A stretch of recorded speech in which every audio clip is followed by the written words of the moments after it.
perhaps what I find most admirable about you is your strict sense of ethnic and religious identity as a Jew.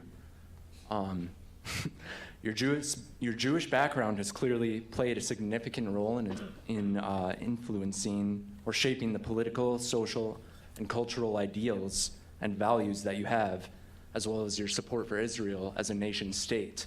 So, I'm wondering, Ben, do you support the classical definition of a nation as being demographically and culturally homogenous, like that of Israel, similar to the definition that American forefathers generally upheld, with exceptions, of course, until the Hart-Celler Immigration Act of 1965? Okay, so one, I want to correct a mischaracterization. You said that I take a lot of pride in my ethnic and religious identity. I take no pride in my ethnic identity. I take a lot of pride in my religious identity. So there are a lot of people who have been born Jews who I just don't care about. Right? Like Noam Chomsky was born Jewish. He's a schmuck. Like I don't care at all. Bernie Sanders, born Jewish, schmuck. Like I don't. So the point that I'm making is that religious identity is a different thing because that's a set of ideas and values. Religion is creedal, and in the same way the American Declaration of Independence is creedal. So when it comes to the definition of a nation, I would say that it is very important that a nation have a creed in common. I'm not particularly interested in having an ethnicity in common. When they say that Israel, for example, is ethnically homogenous, that's just not true. Israel is filled with Russian Jews and Ethiopian Jews and Yemeni Jews. My wife is a Moroccan Jew. So just because they all have a religion in common doesn't make them ethnically identical by any stretch of the imagination. Right? Again, it's pretty hard to find somebody who's more ethnically non-identical than a Russian Jew and an Ethiopian Jew.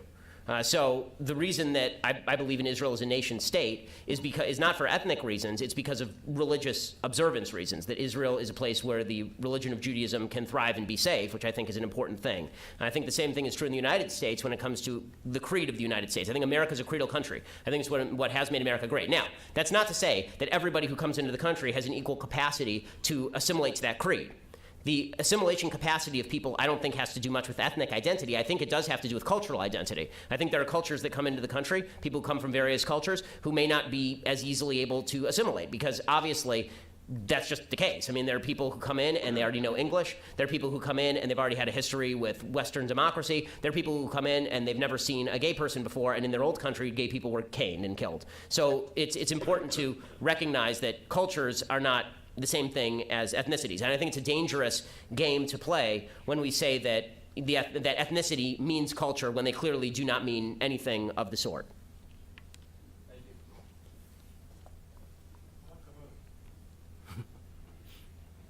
Hey, Ben. How are you? Doing okay. How are you? I'm good. So unlike everyone else here, I'm actually a high schooler. I'm the secretary of our Young Americans for Freedom Charter. Great. And we fought really hard to try to get you to come to our school, too, but they shut us down every way they could. I know I got to keep this short, but I wanted to ask you, what's the best way as secretary I can reach out to young people who may not know what conservatism is, and how can I inspire them to join the movement that pretty much you lead? Well, that's very kind of you. Not sure I lead it, but that's nice of you. I think that as far as how to get people to join the movement, people join movements because they see flashpoints in culture. Right? The way that people most engage, I can tell this from the way that people sort of find my content. Most of the people who listen to my show, for example, originally engaged because they saw a short video of me on YouTube or Facebook talking about race or transgenderism or something. And then they used that as sort of a gateway drug to actually see the rest of what I was talking about. And I think that the same holds true for politics in most situations. So the important thing if you're pushing conservatism is to find the flashpoints. This is true for everybody in politics, right, left, and center, so it's also true for conservatives. And that is, you find a flashpoint that inherently supports your position, and then you say, this is why you need to get politically engaged. And you have to find out what the person is really interested in. Not everybody is interested in the same issues. There's some people who are very interested in the unborn. There are some people who are very interested in gun rights. I see the NRA hat. There are a bunch of people who are very interested in economic liberty. There are a bunch of people who are libertarian and just don't want the government involved in their business. And so you have to sort of identify what issue motivates somebody as a general rule, and then determine how you make the approach politically on a hot button issue that's in the news, because that's first people have to be interested, and what makes people interested is those hot button flashpoints in politics. It's not you telling somebody to go out and read Frederick Hayek. It's not going to happen. Would it be all right if I got a picture of you? I'd be happy to do that after, I think. I think that we'll probably try and stick around a little bit, do that.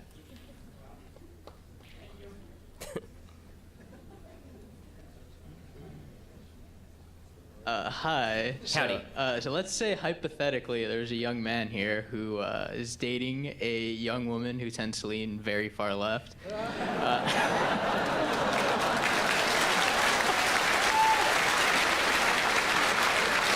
So, sorry, before you go any further, is she present right now?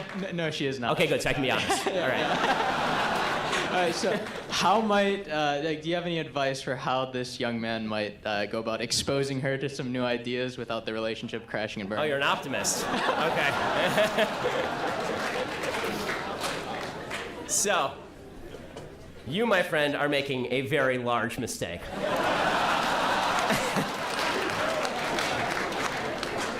I'm sure she's wonderful. I'm sure she's supremely attractive. I'm sure all of those things. It depends what the relationship is for. Are you in it for marriage, or like you actually have to give me like what's the end goal here? Yeah, marriage. Okay, so if you're in it for marriage, then the number one thing you must have in common with your spouse is values. You don't have interests come after values. But most people are interested in lots of things. There are lots of interesting things in the world. Liking the same movies, liking the same art, virtually worthless. What is important is that you have the same value system. So politics are a reflection of values. Now, there are a lot of people who never connect their politics with their values. So you have to determine whether she's politically left because this represents some core values, or just because she's been told a bunch of slogans and now she repeats all these slogans. So when I first dated my wife, for example, my wife thought of herself as pro-choice. And then the more that we discussed the issue, it became very clear to her that she was actually pro-life and hadn't really considered the issue in a serious way. It was just she was told on college campus that it was a good thing to be pro-choice, and so she said she was pro-choice. And the same thing was true of gun rights, for example. She didn't know anything about guns. She'd been told guns were bad, and then when I explained gun rights to her, and when it turned out that her father was a member of the military, then she shifted a little bit. Politics is the tip of the iceberg. The question is whether your girlfriend's politics, or this unnamed person's girlfriend's politics, are a floating bit of flotsam on the top of the ocean, or whether there's actually a structural underpinning for what she's thinking. So you first have to determine that. If there is a structural underpinning, and if she really believes this stuff on a strong level, you're really going to have to think about whether this is something you want to go through for the next 80 years. Because when it comes time to raise your kids, forget about you. Okay, in my view, marriage, not relationships. Marriage is about bearing and rearing children, ideally. Right? My wife and I have 2 children. That is the end goal of marriage. That is the telos of marriage. Marriage was created so that we could bear and raise our children. And that means that we have to have very similar perspectives on how we want to raise our kids. Now, if you want to raise your kid with traditional ideas of virtue and decency, and she wants to raise your kids with traditional ideas of multiculturalism, for example, then and all cultures and all opinions being equal, all behavior being equal, this is going to be a real conflict when it comes time to parent your kids. So you have to ask yourself 2 questions. 1, is she movable?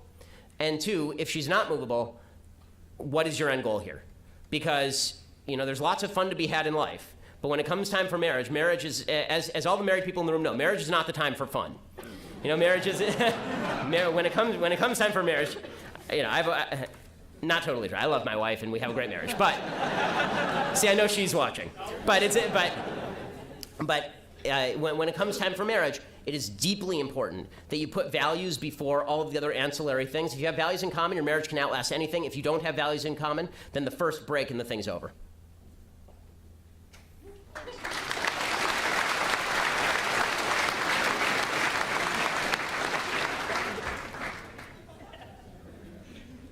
Hey, Ben. Hey. I'm the founding chairman of the Young Americas for Freedom here on campus. We're almost an official group. You just have to recognize us. We have 2 people to go, so that's good news. I'm also a convert from Milo Yiannopoulos to you, which is pretty good. But my question... you discovered virtue. Congratulations. Yes. Thank you. One issue here on campus is renaming buildings. One of our buildings is named Kaufman Union. It's after one of our former presidents, and he's been accused of racism and anti-Semitism. In your opinion, should we apply today's values to the past in renaming monuments and buildings? So, as a general rule, I think not. I think that monuments, the names on buildings, this is actually a good educational opportunity. I don't like the phrase teachable moment, but they usually are. So this idea that we're going to chip off all of the names from old buildings, I think that's foolish. I think it's actually very important as a country for us to face up to the problems that we've had in the past. So over at Princeton, there's the Woodrow Wilson College over at Princeton, and they were talking about whether they were going to chip his name off the building. I think Woodrow Wilson was one of the worst presidents we ever had. I think Woodrow Wilson was a terrible human being. But I think it would be important to actually mention that. Right? He was the president of Princeton, and I think it's important to say, listen, there was a time in our history that racism was not just a thing, it was a dominant thing. There was a time in our history where the First Amendment was not protected. There was a time in our history where the birth of a nation was screened in the White House by this guy. Right? The movie about the glories of the KKK was screened in the White House for Woodrow Wilson. I think all of that is useful, and I think all of that is good, because if we don't know our history, number one, we don't know how far we've come, and number two, it's a reminder of how things can go bad if we revert back into our tribal nature. So if, I don't know anything about the person who you mentioned, but if it turns out that that person did a lot of terrible things, then I think it's important to recognize that people are people. There's a mixed legacy usually with a lot of these folks. Thomas Jefferson was one of the great thinkers in human history, and he held slaves, and he had 6 children by Sally Hemings. You know, that is a horrible, evil thing to do. But that doesn't mean that everything that he ever did was terrible. So I think that it's important that we recognize what we've done right in the past, what we've done wrong in the past, and it's a mistake to obliterate history. I just think it's, and that's not just my perspective. That's the perspective of Condoleezza Rice, who said the same thing, and I think she's absolutely correct.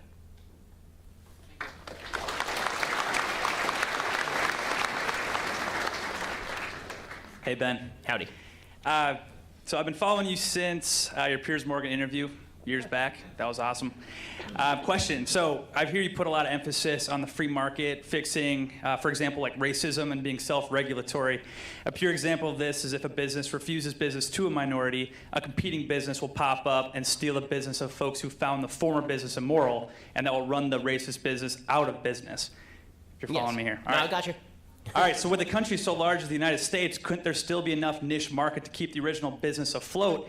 If there is enough of a niche market to keep it afloat, does the government have the responsibility to make it illegal to refuse service based on the color of someone's skin, or do you see that as government overreach setting bad precedents? So I think that there's certainly niche markets for racism. I mean, there's still people who sell racist crap online and do just fine with it. But the question is, are these people who are going to thrive? And also, are we willing to sacrifice your right to freedom of association in order to crack down on a few bad actors?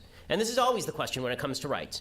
It's the same question with gun rights. Are we willing to crack down on hundreds of millions of, on 100 million gun owners in the United States in order to get the few bad actors? Are we willing to crack down on freedom of association for hundreds of millions of people in order so that we get a few bad actors, particularly when the market prevents these people from becoming wildly successful? They are punished by the market because if you're a racist, you can only cater to that niche as opposed to being able to cater to a broader possible audience. The best example of integration, by the way, through the free market is Woolworths, the Woolworths counter, which was boycotted in 1960 before the Civil Rights Act by a bunch of black students who walked in and they said that they wanted to be served. And the restaurant said, well, by local law, we cannot serve you. And they said, well, we're just going to sit here until you do. And pretty soon the entire Woolworths chain changed its segregation policy.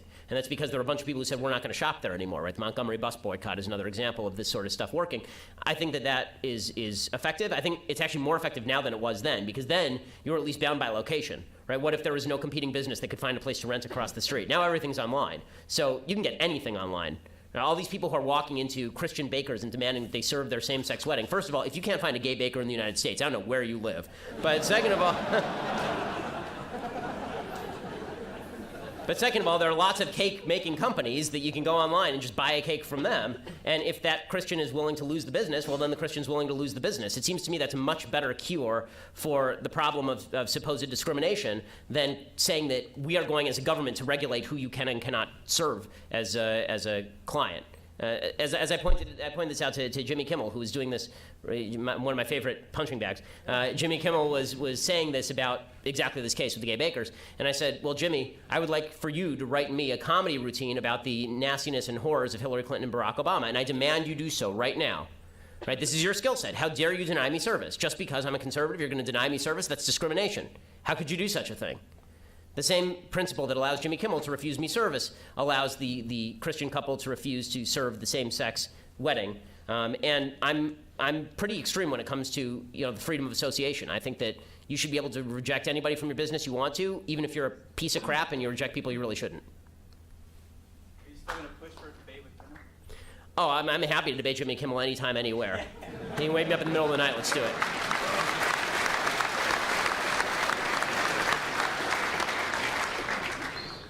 Hi, how's it going? So yeah, I was a socialist in 8th grade, actually, until I got cognitive dissonance watching your Piers Morgan interview. But since then, I'm a senior now in high school, and I founded the YAF chapter. And Oh, good for you. That's great. So yeah, I mean, it would be great if we could get a photo for publicity. It'd be great for the city. Yeah, like I say, we'll try and get some photos afterward. But so yeah, when you're arguing with atheists, in the end of the argument of morality, there's almost always a concession that there's no objective right or wrong. As a Christian or a religious person, how can we prove that there's an objective morality without explicitly citing religion? So there's two basic approaches to morality, both of which rely on an unmoved mover. One is the more secular Greek approach, and one is the Judeo-Christian approach. The Judeo-Christian approach is revelation, right? Either in the Judaic version, God came down on a mountaintop and informed people what was good and what was right and what was wrong, and what we should do and what we should not. And in the Christian version, Jesus came to earth and gave a moral code. So there's revelation, and then there's the Greek teleology, which essentially suggests that there's an unmoved mover that caused the universe to be the way that it is, and in the very nature of the universe itself, you can discover rules for living. So this is the difference between the Aristotelian good, for example, and what you would consider just moral good. So you might say that something happens and that's bad or that's good. What Aristotle would say is it's not that something happens and it's bad or good, it's fit or unfit, meaning that certain things are created for certain purposes. So for example, what makes a shovel good is its capacity to dig, right? So a good shovel, the way he uses good is this way. A good shovel is a shovel that you can dig with. A good man is a man who can reason, right? Because what man is uniquely created to do is reason. What human beings, or people, as Justin Trudeau would say, are capable of doing is reasoning. And so the more you use your reason, that is what you were put on earth to do. And then you can derive a certain set of rules. People were meant to do justice based on the nature of who people are. People were meant to get married and have babies based on the nature of what sex is. Right? So you can derive some rules from that. Now, that was basically, I would say, torn apart by a lot of Enlightenment thinkers, ranging from David Hume to Voltaire to Spinoza. But I don't know that they sufficiently reject that argument, because then they go find a moral system on their own, or either they find an arbitrary moral system or they try to reconstruct a moral system based on premises that are not available in nature. Right? They try to set up universal principles like Kant tries to do, but that's a universal principle Kant came up with, so it's inherently subjective. So you either, if you want an objective morality, you either have to go to the nature of things and try to derive from the nature of things what you ought to do. You have to connect to is and ought in a way that David Hume would not like, or you have to go to Revelation and say, here is what God actually said to human beings and instructed them to do. Now, the good news is that the vast majority of things that the Greeks thought were good are also the same things that are thought good in Judeo-Christian systems of thought, which is what Aquinas says, what Maimonides says, it's what Augustine says, even though he was attempting to draw some distinctions. Christianity, historically speaking, was maybe the first attempt to actually meld the thought of Judaic thought with Greek thought, which is why the New Testament is written in Greek as opposed to being written in Aramaic or Hebrew, which was the parlance of the time. So all of that is a very long way and a historical way to say that no one has yet come up with a system of morality that is objectively verifiable and that actually gives us all the things we want outside of the history that I just gave to you. So this is what I said to Sam Harris. So Sam Harris comes to a lot of the same moral conclusions that I do, right? That we have individual rights, and that we as individual human beings shouldn't hurt each other, and that we have the right to free speech, and that we have the right to property. And what I said to him is there's an entire 3,000 year history to get us to those rights, right, born out of Judeo-Christian and Greek thought, and you're just taking the cherry off the top and proclaiming that this is obvious to everyone. And clearly that's not the case, because for the vast majority of people on Earth for all of human time, that is not true. And this has been our main disagreement. And again, I think that it's very difficult for Sam or for atheists generally to get to a moral system that is not arbitrary. It may be a system that I agree with. They may have morality that I agree with, but it's hard for them to say this is objectively true on any level without some appeal to either the nature of things or some appeal to God himself.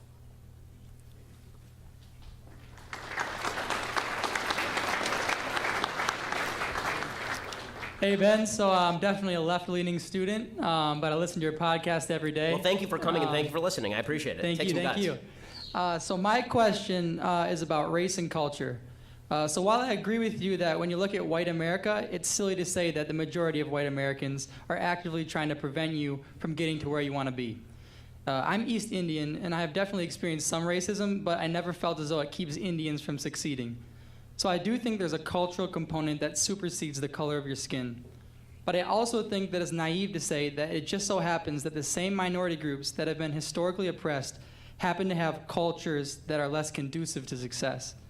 I believe that environment can create culture. Can you acknowledge the historical reasonings that led that these so-called unsuccessful cultures and not put blame on these minority groups. I know that in your heart, I don't think you're a racist person, but in my opinion, to blame people for their failure, for their cultural failures, without taking into consideration historical, the history in general, conceals a lack of empathy and sort of hints at racism. Okay, so I'll fight back on the last point that there's anything to do with empathy or racism here, but I fully agree with you. Like 100, not like 90%, like 100%. I think that bad cultures are generally the result of bad things that have happened in the past or bad modes of thought that have prevailed over time. So, for example, there's a great book by Thomas Sowell called Black Rednecks and White Liberals, and that book essentially suggests that a lot of the pathologies that exist about single motherhood, for example, in the black community, or high rates of violence, are actually outgrowths of a slave and post-slave culture that was imposed by a white society that didn't bother with policing, that didn't care about inculcating morals or virtues in slaves. Obviously, they actually actively fought against it because they didn't want that to happen. And so there was an active fight from against assimilation by white people, and that created an underground culture that's really bad, and that exists in parts of white America, too. It exists in Appalachia. So yes, I think bad cultures have nothing to do with race. I don't think that just because this is why I'm saying I don't know why it borders on racism to say the cultures are bad. Like, some cultures are bad, some cultures are good, and that has nothing to do with race. Charles Murray wrote an entire book called Coming Apart about pathologies in white communities that are really destructive. So bad cultures do arise very often from historical circumstances, including historical discrimination. What I say is that today there's nothing preventing an individual from superseding the culture in which you grew up and making good decisions. In a free country, somebody's going to have to break this chain. Somebody's going to have to break this cycle. And so, am I going to? I don't care if you want to say that the pathology that exists in the black community, black inner city community, of high rates of single motherhood and violence, for example, or lack of institutional wealth, that is a result of historic racism. I'm fine with you saying that. I don't have any problem with that. I'm not talking about historical racism when I talk about white privilege. I'm talking about right now the idea that there's a superstructure of rules and laws that are preventing you from succeeding, or a culture that is trying to keep you down. I don't think that's the case. So the question becomes, if you are here, let's say that on average, the culture in white America, or with regard to single motherhood, to take an example, is here, right? Because there's less single motherhood in the white community than the black community. And in the black community, it's here because it's 70% single motherhood rate, and the white community is 40%. Okay, so the question is, before, thanks to racism and thanks to discrimination, there was a cap on the black community that was here, and they couldn't get past it. Okay, now the ceiling's been removed. So what do you as an individual black person do to change your life? And I don't think it's helpful, and in fact I think it's actually quite hurtful, to spend an enormous amount of time talking about the legacy of discrimination and racism instead of talking about what can you do right now to fix your problem. You know, this is a general issue that I have in all of my relationships. When my wife comes to me and she says, there's a problem in my life, before we even have the conversation, I say to her, is this a listening conversation, or is this a you want me to fix it conversation? And I think that when it comes to politics, there should be far fewer listening conversations, like I want you to tell me about all the crap that's happened to you, because I don't care.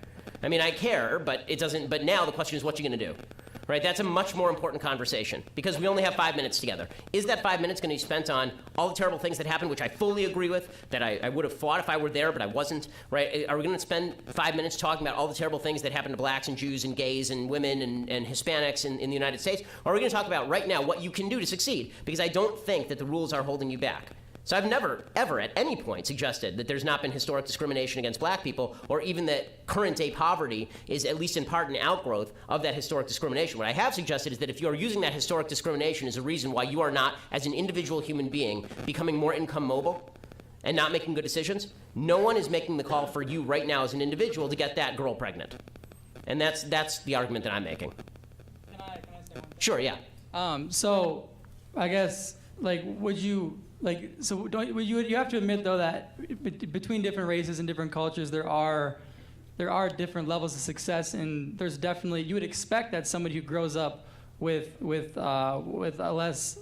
being able less to succeed, you would expect that would happen in certain communities and certain right. That's why they're called communities. pathologies of culture. Yeah, for sure. I mean, if you grew up in a worse situation than somebody else who grew up in a better situation, of course you're going to grow up having obstacles that other person has to overcome. But that doesn't mean that other person, number one, victimized you. Right?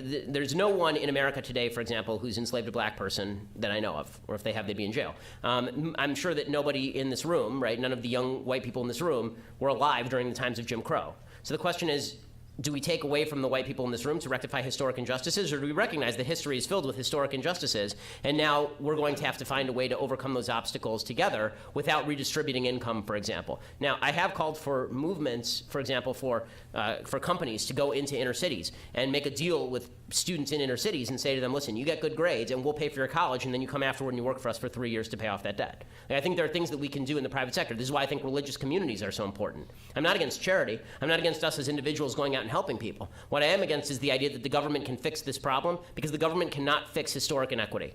All the government can do is set the rules at an equal level, equal law, equal judgment under law, equal justice under law is the only way that we're ever going to approach anything that looks like a fair society. There's no such thing as a fair society where the government plays God and gives some to others and takes from others. So, would you say that we should, like, other people who are not, in an oppressed state, they should wait for other people to pull themselves up? Do you think that's how we should solve it, or do you think there is a moral I think every culture in responsibility? American history, every individual in American history who has succeeded has had a combination of people who help them out, not in the government, people who help them out, and their own capacity to bootstrap it. And when my great-grandparents got here, they were dirt poor and didn't speak English.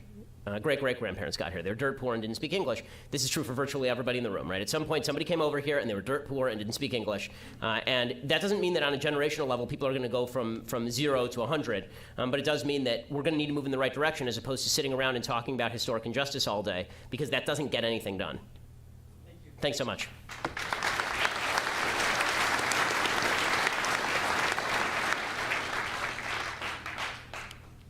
Hey, Ben. So I've listened to a lot of your content over the years, so I think I know most of your viewpoints on things, but one thing that I've never heard you explicitly bring up, and that, in my opinion, is going to becoming much more of an issue, is the legislation, or lack thereof, of artificial intelligence. Could you expand on your thoughts on that? Because there have been certain people who are calling for significant legislation on that, and others that are vehemently opposing it. So as a libertarian, I'm pretty opposed to the idea of limiting the expansion into artificial intelligence. I think that there may be some moral issues involved. Once you get to Black Mirror level, where you're, quote unquote, creating individual human beings with the capacity to make decisions, for example, and do these things have some form of human rights? But I'm not sure that that's anywhere around the corner right now. These artificial intelligence systems are, they're great at certain things and really bad at others. So I think that's a bridge that we'll have to cross when we come to it. I don't think you have to foresee the moral problems coming. I think they will just show up. So I don't think we had to foresee the stem cell moral issue coming up until it came up, and then we had to deal with it. So preemptively guarding against technology that we haven't discovered yet is sort of self-defeating, because we can't predict every piece of technology that's going to come down the pipe. Plus, there's going to be a bunch of people who go around the law anyway to develop such technology, particularly when you're talking about computer technology, and not just, it takes a fair amount of resources to do this in biology. I'm not sure that quite the same thing holds true when you have the capacity for the internet. I'm less worried about technology than a lot of other folks. I know there are a lot of people who are worried that it's going to kill every job, and that it's going to destroy human beings as we know it, and that Skynet's going to kill us all and all this. Maybe. But so far, that's been said about every technological development in the history of mankind, and then we've created new types of jobs. Now, maybe I'm wrong. Maybe this is a difference in kind. Maybe it turns out that machines can think better than we do, and we can just turn everything over to them. Well, if that's the case, then we're going to have a lot of leisure time, won't we? Because these machines presumably will be good at things. Will be good at making things that we like. We'll have basically the Star Trek replicator. And at that point, when all resources are no longer scarce but plentiful, then we can sit around and watch Vikings games.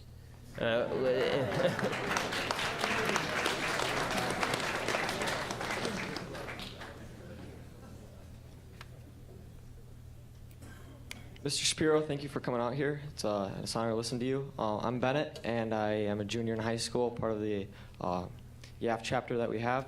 And just a question for you, kind of about, it's been 2 months since the tax bill was passed, and just asking your perspective on, only about 50% of American households pay taxes. And what is your perspective on that when all of a sudden everyone has an opinion on where taxes should be allocated? when only about 50% of households actually pay taxes, and just kind of your perspective on that. So just a quick correction, you mean income taxes. Yeah, federal income tax, only about 50% of American households pay federal income tax. Virtually all households pay some form of tax, right? They pay sales tax, or they pay state tax, or property tax, or that kind of stuff. So the answer is that it is bizarre to me that we should give a lot of credibility to the opinion of people who are not affected by a given policy, except that they get tax refunds from the government for taxes that they are not paying, for example. I always thought that the argument that was being made by Republicans on this, that all people in the country are going to get tax cuts, I thought the individual tax cut side was actually kind of dumb, because the people who are paying the taxes in the country, as I mentioned in the speech, are largely at the upper end of the income bracket. They're not people who are at the lower end of the income bracket. So it's a problem. I mean, I do think that as we shift that burden more and more toward the upper end of the income spectrum, it's going to be very easy for the 70% of the public that's paying not very much tax to put all the tax burden on the other 30% of the public. And there's going to come a point where people at the upper end of the tax spectrum are sick of that, and they just start doing all their business offshore, which is one of the reasons why I was in favor of the tax cut. Not even because it would help me, because it wouldn't. I live in California. I actually pay more taxes under this tax bill. But because I think that it's important that we bring business back from overseas, and the only way to do that is to make the tax rates fiscally friendly to people who actually want to create jobs in the country.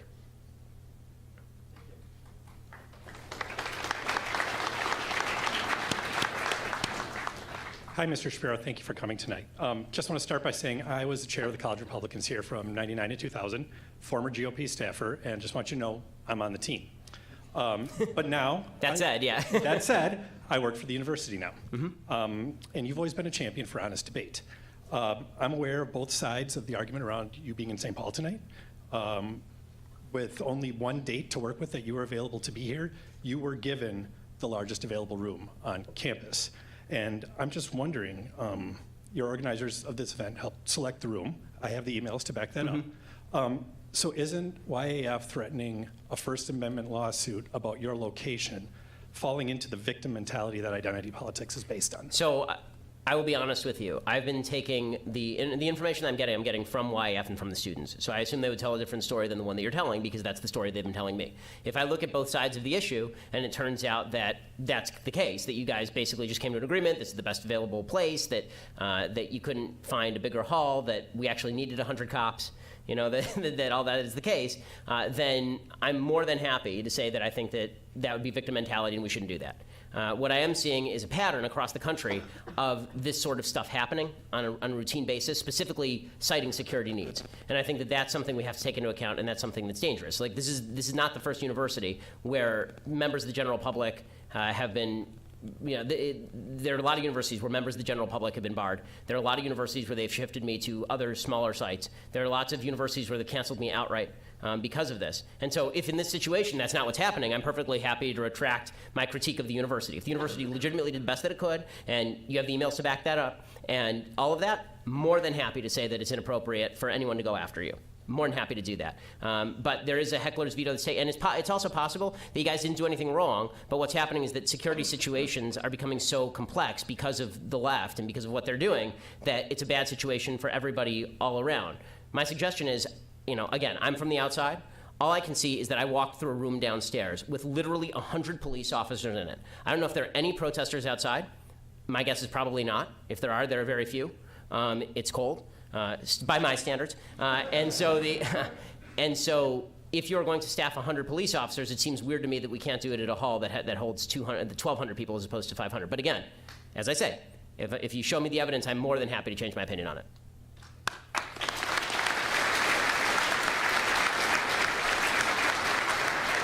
All right, this will be the last question. Hey, Ben. With the current Republican Congress unable to pass much of the conservative agenda, such as repealing Obamacare, repealing DACA, and lowering the budget, do you think that there will be a conservative movement in the future that reduces the scope of government dramatically, or will conservatives have to continue to sacrifice their larger wants in order to get smaller victories, like the end of chain migration and repeal of the individual mandate? I mean, I think that for the moment, smaller victories are basically what's in the offing. I think that in the future, circumstances change, and we're in for some pretty hard times. And I'm talking about particularly the deficit. Right now, people are just ignoring the fact that the national debt is up to $21 trillion. When Bill Clinton left office, it was $5.2 trillion. That is a shocking multiplication. And every nation that has ever had this kind of debt in proportion to its GDP ends up having to take some sort of austerity measures. So those austerity measures are coming. The only question is when they're going to happen. And Democrats aren't going to put those in place. So that means that as circumstances change, it's up to us to stand out there with the sign saying the end is near, even when people are saying that things are booming and growing all over the place. It's one of my chief critiques of the policy of the Trump administration is that they've been utterly uninterested in entitlement reform, which is, I think, the single most important thing that the government could actually do at this point. And Republicans are running away from it headlong because they're afraid of losing elections. At a certain point, you're going to have to you're going to have to sack up, guys, and actually do something important as opposed to passing tiny bits of legislation that are supposed to please us. Well, thanks so much. Thank you for having me. I really appreciate it.